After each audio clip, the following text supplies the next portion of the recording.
Give me Okay. and another button. Okay. Woohoo.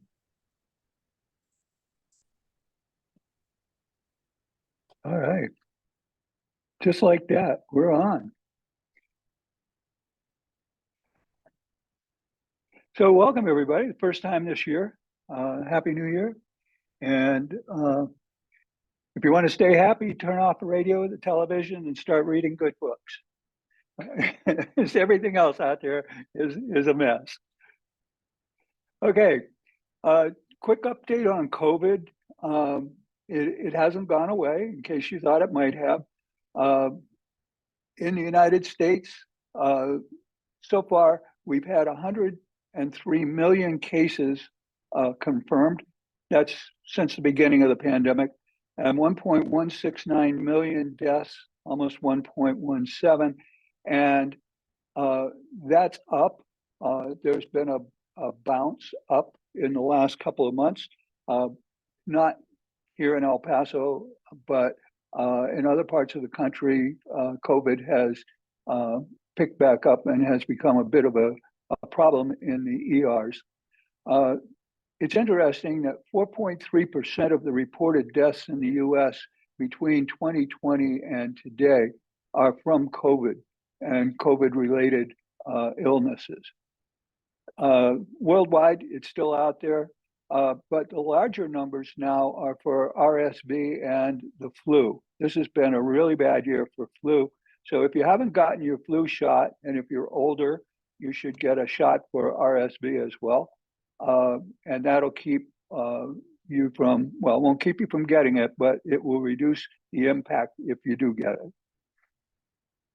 So I wanted to start today with the gifts we sent you for Christmas this year. The first one is the new opening of the Panera store on the west side. It was ballyhooed on the news. They had reporters out there. They had television cameras, radio, all of that, and they opened their new store. And 3 days later, they closed their new store. Not because it wasn't successful. It was extremely successful, but they had no product to sell. They had done their initial planning and they laid out, this is approximately what we think people are going to want. This is what the quantity is that we should have. They put that in place, but they had nothing behind it. They didn't plan the supply chain. They planned how much to have on hand for the opening. So 3 days in from the opening, they had no product to sell. They had to close the doors. And it took a week for them to resupply the store and get it ready and reopen. Now, they haven't been public about how much Panera lost, but it's quite probable that it was well in excess of $150,000 that the franchisee lost in all of this. And the problem is, and the question is, why? And it comes back to planning. And we've probably all been in that position where we've got something else coming, this isn't the norm. If you're an MRP planner and you've got a good master schedule, it's a pretty easy job much of the time. And if you're a master scheduler and you've got good forecasts and you've got good input from the customer, you can get by. It's a pretty easy job. But when you've got a startup and you have no idea how big the crowds are going to be, whether you're going to open the door and nobody's going to show up for the first 3 days, or whether they're going to be lined up, beating on the glass to get in and punching each other out to be the first one in. We don't know what's going to happen. So startups become a real issue for us. And new products, we have the same problem when we're rolling out new products. If it's a new product to an established customer, it's not that bad. They're giving us forecasts. But if it's a new product going into a new market, to a new customer, that can be a little bit more hairy. And then if we're into new markets, that may be, and that's the case with Panera. They were coming into a new market. It was a cold market for them. They didn't know how that was going to be received. They expected that it would be okay. It was great, and they were overwhelmed. So, how do we plan? And this is the question: do we plan over or do we plan under? Uh, those of you who watch sports a lot, now because they're gambling on the sports all the time, they're always talking about the over and the under of this, the over and the under of that. Well, what do we do when we're planning? Are we going to over plan? Or are we going to under plan? Where do we think the number is? And then how do we want to protect? One of the issues at Panera is it's all pretty much fresh food. So how long is it going to last on the shelf? You've got that working against you. So how are you going to do that? And in your job, in your work, how are you going to plan? Are you going to plan for less? Or are you going to plan for more? I always found that it was easier for me to plan over. And then if I had extra inventory, I'd sort of get smacked, but it wouldn't be too hard. But if I planned under and it sold and we went into back orders with customers, the smacks were a lot harder. So I was planned over. I'm a little bit conservative that way. Last time we talked about what was going on with auto-guided cars. And in that slide, one of the slides, I talked about Waymo, and because they're basically the only ones that are still up and going in the taxi industry. And they are operating in San Francisco and in Phoenix. They're looking at extending that out to Los Angeles and Austin. But it was interesting, Waymo, right at the end of the year, beginning of 2024, asked the state of Arizona for permission to expand their coverage beyond Phoenix and to include allowing their cars to go on the interstate highways, particularly I-10. So I-10, I-8, those are the two big interstates. And then you've got another one that runs down into Mexico or down to the border. But they've asked that Arizona extend the range. They've not had any problems. However, they're operating better than some of the other auto drive cars that haven't done particularly well. But they believe that they've covered all of the in-city driving, and they've done quite well with that. They haven't had very many problems, and so now they want to push it out and see if they can operate on the interstates as well. So the next time you're driving out to LA, keep your eyes open. You may see a Waymo ahead of you. They won't be speeding, so you'll probably go by them because everybody speeds on I-10. Global shipping is getting messy. If you've been living in a cave, you probably haven't heard. But about between 12 and 15% of all of the shipping in the world goes through the Red Sea to the Suez Canal to gain access to the Mediterranean. It's a shortcut. And if you're going, say, from India, and you've got a shipload of freight and you want to go to the US, if you're on the west edge of India, it's quicker and easier for you to go across the Indian Ocean to the Red Sea, up the Red Sea through the Suez Canal, across the Mediterranean, out through the Straits of Gibraltar, and across the Atlantic. If you're on the east side of India, then it's about 50-50, whether you'd be better off coming through the Panama Canal or and crossing over through the Pacific and coming through the Panama Canal, or going the way the ships on the west coast of India would go. So that's sort of the break point. And 12 to 15% of the shipping chooses to go through the Red Sea to the Suez Canal and then gain access to the Mediterranean.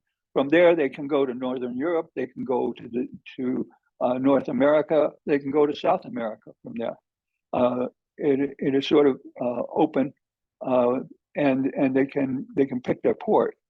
About 6% of the shipping, world shipping, goes through the Panama Canal. Both of these canals are having real problems.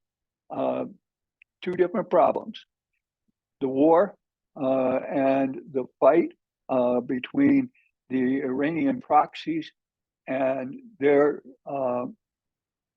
take on what's going on in Gaza and their disdain for that. They've decided that they're going to attack ships going up to get into the Suez Canal.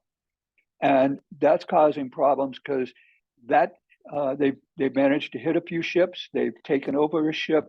The U.S. has been, along with some of our European allies, they've been fighting back against that and trying to protect the waters there. But the insurance rates for ships going in that direction have pretty much skyrocketed because of the war and the impact of the war. That's not the problem with the Panama Canal. The Panama Canal has a lack of fresh water.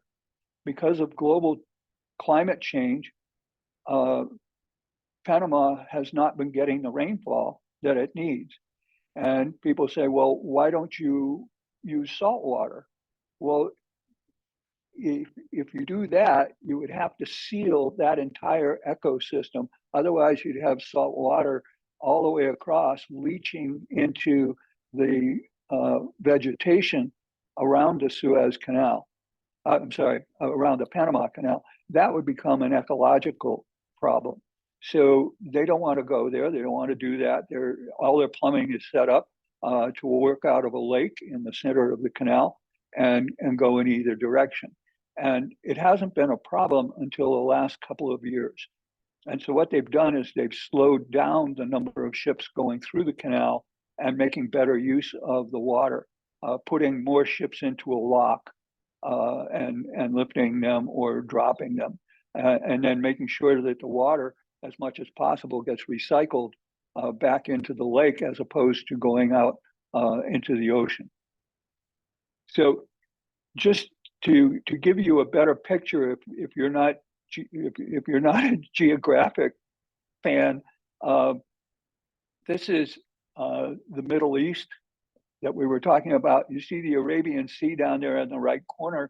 That's where the ships would come in from India, or if you're shipping oil out of Saudi Arabia, Iran, Iraq, Kuwait, any of the Arab Emirates, you would be shipping out, and you would go through the Gulf out into the Gulf of Oman, and then from there around on the Arabian Sea, and then through the Gulf of Aden, and then through that very narrow gap between Yemen and Ethiopia. And that's where most of the attacks on the ships are coming from, is when they get into that strait, because it looks a lot narrower here in the map than it is in real life. But you have to go through there, and then you can go all the way up to where it says Ne, or Nile rather, where the Nile River is. That's where the Suez Canal starts, and then takes you into the Mediterranean Sea. From there, you can go into the Black Sea, which is impacted by the war between Russia and the Ukraine. So if you're going into the Black Sea, you have to stay to the south part of that, Bulgaria, into Romania, the northern shore of Turkey, and Georgia. So you're limited there. And then that blue water that's off to the the left side of this map, that's the Mediterranean Sea. If we look at it in a bigger picture, you can see that the Suez Canal sort of separates Africa from Arabia. And by doing that, it allows ships to pass, and you don't have to go around the Horn of Africa.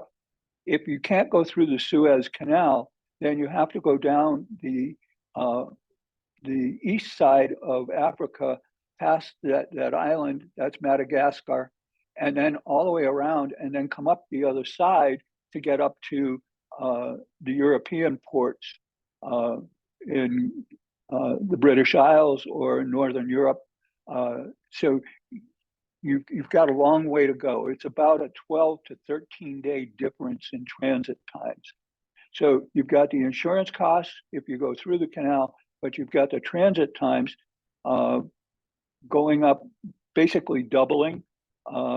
If you're shipping from India to Europe, it basically doubles your shipping time to have to go around Africa. If we can't use the Panama Canal, then you can see the Panama Canal is right there at the northern edge of South America, and you cut through the isthmus there, and that saves you from having to go all the way down to Tierra del Fuego and up the east coast of South America.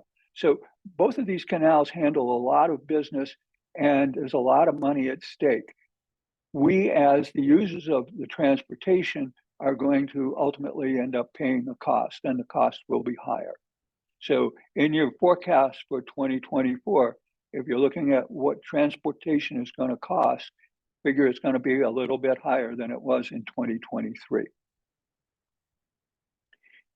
We've heard a lot about the invasion of people coming up and coming across the southern border of the U.S.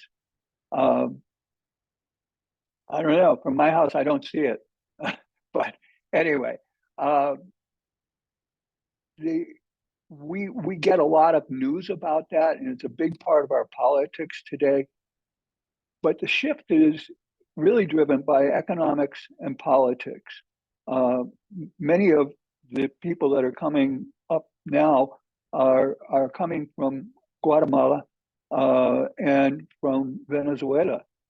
And those are the two big contributors. And in Venezuela, the government, there was, if you recall, there was a coup, and the current president wants to be president for life, and so he has taken over everything, and the economy has tanked.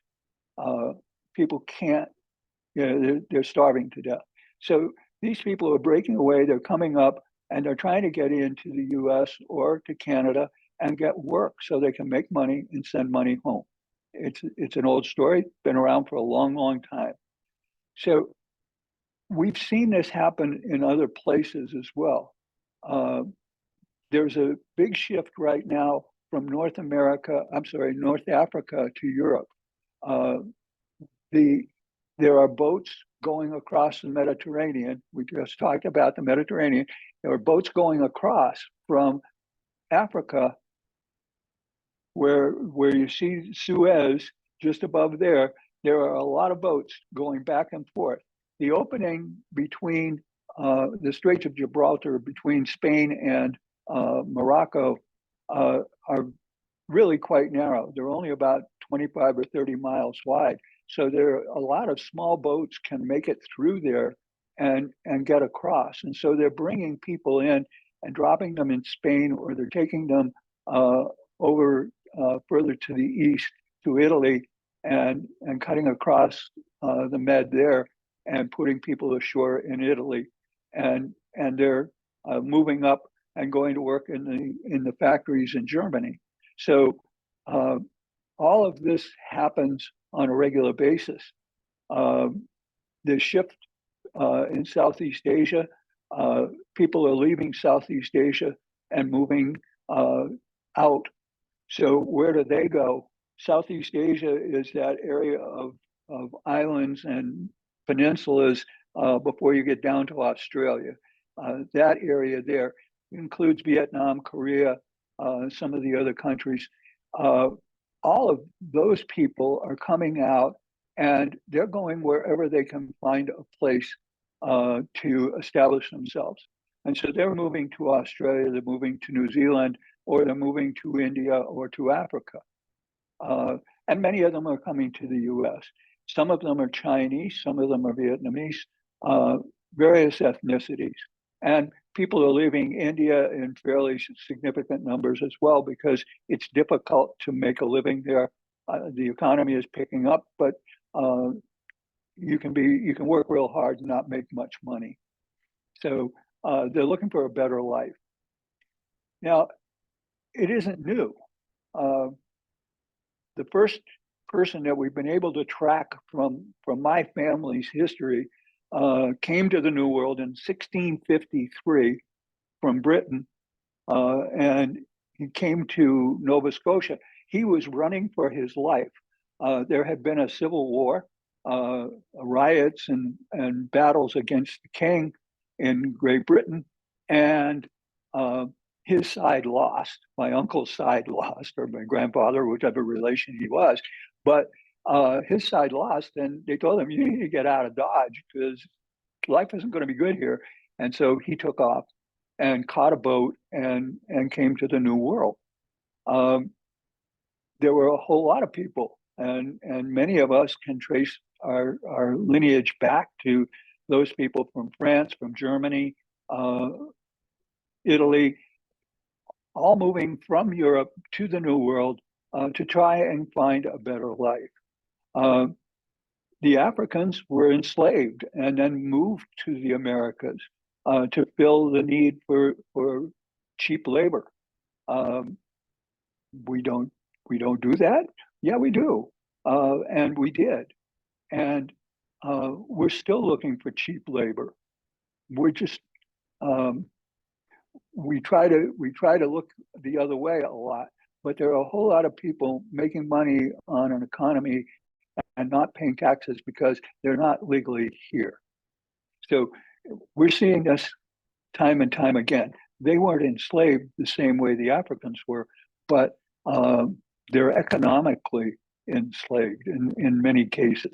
The Chinese, they were contracted, moved to North America to build the railroads, and then left to sort out where they were going to go from there. Again, cheap labor. They brought them over and made them work, paid them very little, got the work done, and then said, you're on your own. But famine drove those early people to move.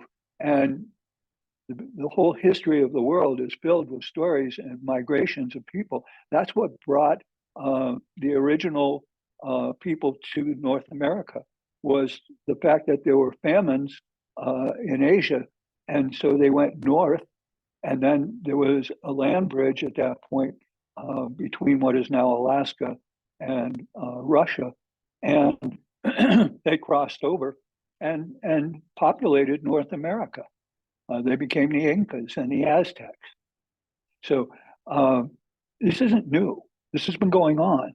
The problem is that we have put political barriers in place, and we tell people, it's a transgression. It's illegal. You can't just come to my country. You have to announce that you're coming. You have to fill out these paper forms and on and on. And it's protectionist on our side, but it isn't new. And we need to figure out how to do this better, because it isn't going to stop. It will continue. And it may not be people coming to us. We may be leaving to go to them. But we will run into the same problems if we're on our way out. The AI, we talked about a little bit, but I wanted to just bring it back up. OpenAI, ChatGPT, all of those kinds of tools, they're all driven off large databases, huge databases. They use machine learning to put together those databases. they go out, they scrape the internet and take all of the data that they can acquire, and they put it into these databases. There is no ethic, no morality in the system. So there's if you ask it what's right or wrong, it doesn't know, because you have to define for it what's right and what's wrong. That becomes an issue. And the scientists who have been building this have been rigorous in defending not to put those conditional things on the databases. It isn't that we want an immoral system or an unethical system, but whose ethics and whose morality are we going to put in there? It's just easier to leave it open. It's relatively simple to use simple prompts. That's how you input. You create a prompt for the AI, and it will answer your prompt. Now, you can download this. You can have it on your phone. You can have it on your iPad, Android, whatever you've got. You can download the app. The Chat GPT is a free app. You can download it and you can play with it. Kind of fun. You can learn a lot, but you have to be a little bit careful, because these machines don't understand intent. We always say, well, what I meant by that was, and people will say, oh, okay, yeah, now I get it. Yep, all right, fine. The system doesn't. What you said was, and that's what I answered. They don't understand the nuance. They only understand what you put in the prompt. And then, but you can develop those prompts and you can program them to make more complex use of the tools. Now, you'll get some answers, like you'll get an answer that says, this is not a live database. The information you're looking for is not something that we have. When we created the database, it was there, but we don't store that. So you get answers like that from time to time, especially if you're looking up someone's phone number or contact information. Difficult to get. But you can use it to find out a lot of different things. Recently, I asked about grants for supporting not-for-profits that are working to improve citizenship for people coming to the US. And it took about 15 seconds, and it gave me a list of probably 45 different organizations that I could contact about grants to fund a not-for-profit that's working in that area. So it can be very, very helpful, and it can do a lot of things. And we can make it more complex and do that by developing and programming prompts in. And so there's a whole new market for programming, and it's all done in English. So you don't have to learn a programming language particularly. You have to have skills that work logically, and you have to have clear use of English.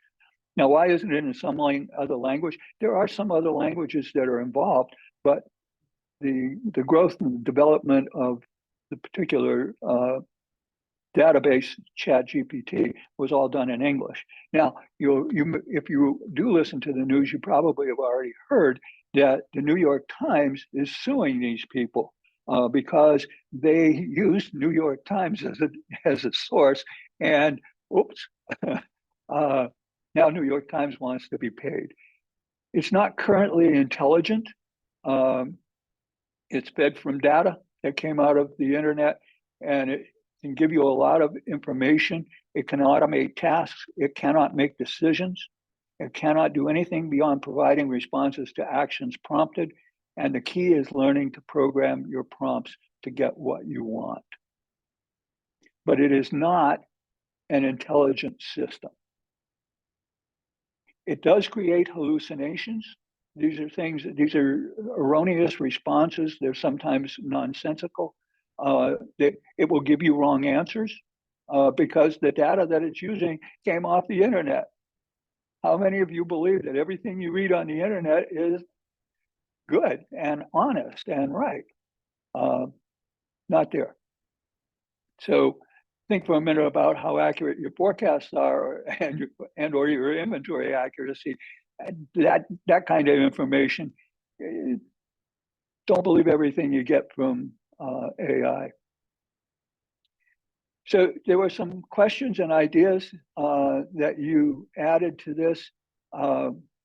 There was conversation about high peaks in demand and then significant reductions. And I think that's sort of the conversation around the first article that we worked on. And why artificial intelligence? It's the next step in using information and being able to recall. You can virtually open up entire libraries of information and have it at your fingertips. The Red Sea logistics constraints, it's going to be a while before that goes away. There's a lot going on there. And then how do we engage with vendors, suppliers to create visibility in the supply chain? That is a really good question. And if you're interested in learning more about that, there's a new certification. It's certification or certified in the transformation of supply chains. And it's all about creating visibility in the supply chain and managing that visibility. The automotive industry, Waymo is still there, and they're spreading out. So I don't see cars going away anytime soon. Are they going to get bigger? Are they going to get smaller? Looking at what we see today and what we saw a few years back, they're going to be more spacious and they're going to have much nicer interiors. They're going to have a lot more electronics and great sound systems and all of that. So it becomes easier to make your trip in the car. And then current supply chain disruptions and demand driven, we can cover those again next month. So congratulations to our new CPIMs, David Garcia, Karina Mata, Roberto Ramirez, Fernando Santana, and Jorge Valenzuela. Congratulations to them. I had Antonio gave me a new CPIM. I'll show it to you just before I sign off. So these are the classes that we've got coming up and the certifications that are out there, and then demand driven if you're interested in demand driven. So as always, feel free to contact Deanna or contact me if you've got questions about anything APICS or ASCM related. Let me get out real quickly from here and go to Antonio's email.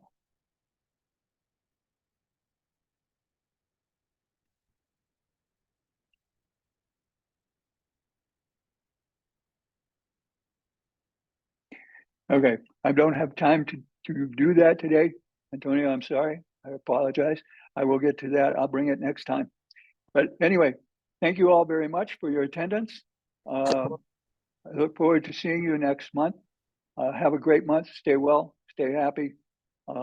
Enjoy the weather. It looks like it's going to get warm again. Thank you. Chet. Thank you. Thank you, everybody. Thank you, Chet. Have a great one. Thank Bye. you. Take care, bye. Thank you.